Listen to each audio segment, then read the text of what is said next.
เอาโอมไว้โอมกงปูอาหมอบามนมาโอมไปหอดพาอินห้ายมบ้านห้านกกาละเวสาลิกาตัวเอสือว่าลิมทอง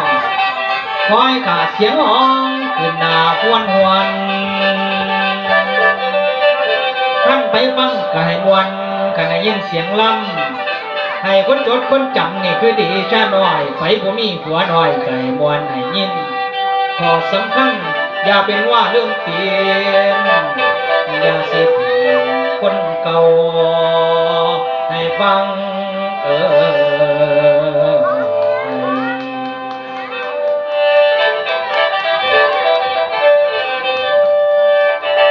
โอ้ยละหนอ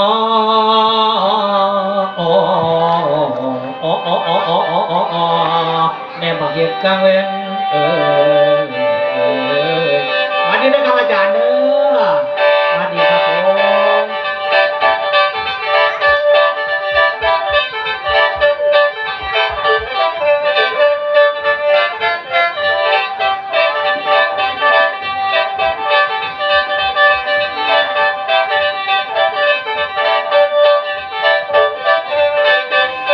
แม่นบ้านบ้านไม้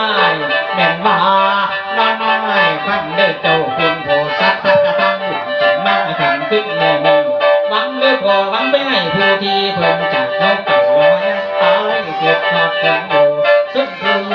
น้องทั้งใจหอมเฮาอะไรทั้งคุณใจโตทั้งผู้เฒ่าหมอผมหมอฟังบ่าวนี่วันนั้นตั้งอยู่กองใหญ่สัตว์เขาเอ้ยจะได้ซื้อมาใส่เครื่องอุ่นกองบัวมีมนต์พระที่ม่วงคงไม่ลูกหลานเป็นคนบวชเป็นพระบวชเป็นพระหรือสามัญเองบวชเป็นพระหรือสามัญเองบุกเห็นคือกันเป็นกับหนักหน่อยเดชะน้อยหอดสิล้ำกักไว้เข้าใส่ในทานล้ำในทานลูกหลักไปบวชผมสิล้ำก่อนตำรับตำลาองค์ศาสดาเทศไว้หลายอย่างเทศระวังมังสาวัตถีเทศระวังมังสาวัตถีพระอนุนันตีตูใดฟังขัดมันเป็นมักย้อนการกระทำพระอนุผู้จำเรื่องคนไปบวชจังนั้นเด้อจะไหนนี่ยังของพระของเงินและพระองค์เป็นเห็นสักวันแน่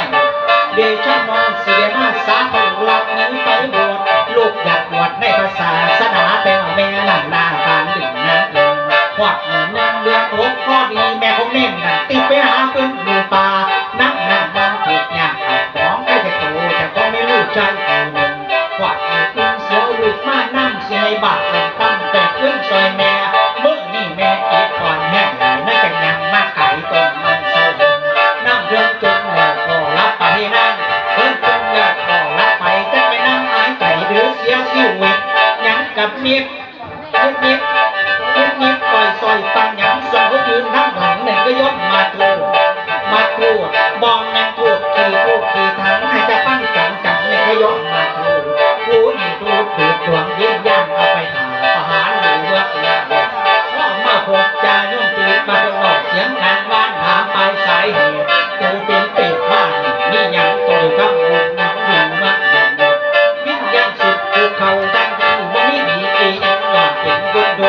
ย่อมยืนหวานเมาแล้วโลกสี่ใส่ทันที่เอาวิญญาณมีตีไปลงหมอใหญ่เขาจังจับ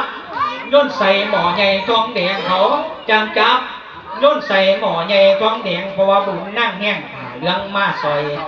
จังปล่อยขึ้นดวงยิ้มยันแล้วจังปล่อยขึ้นดวงยิ้มยันเรียกว่าได้หายิ้มยันเต่าตัวพ่อแกเป็นมหาลูกท่านที่พ่อแกเป็นมหาลูกท่านที่ไม่ลูกผู้ดีบวชอยู่ในวัดคำเอ้ยคำข้าแม่ลูกบ่หลับมาบวชคงตายจะไม่ดุลูกไหล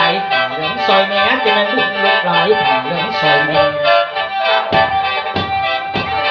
เอาอันนี้แม่นเบาเล็กน้อยสู่คุณพ่อคุณแม่เจ้า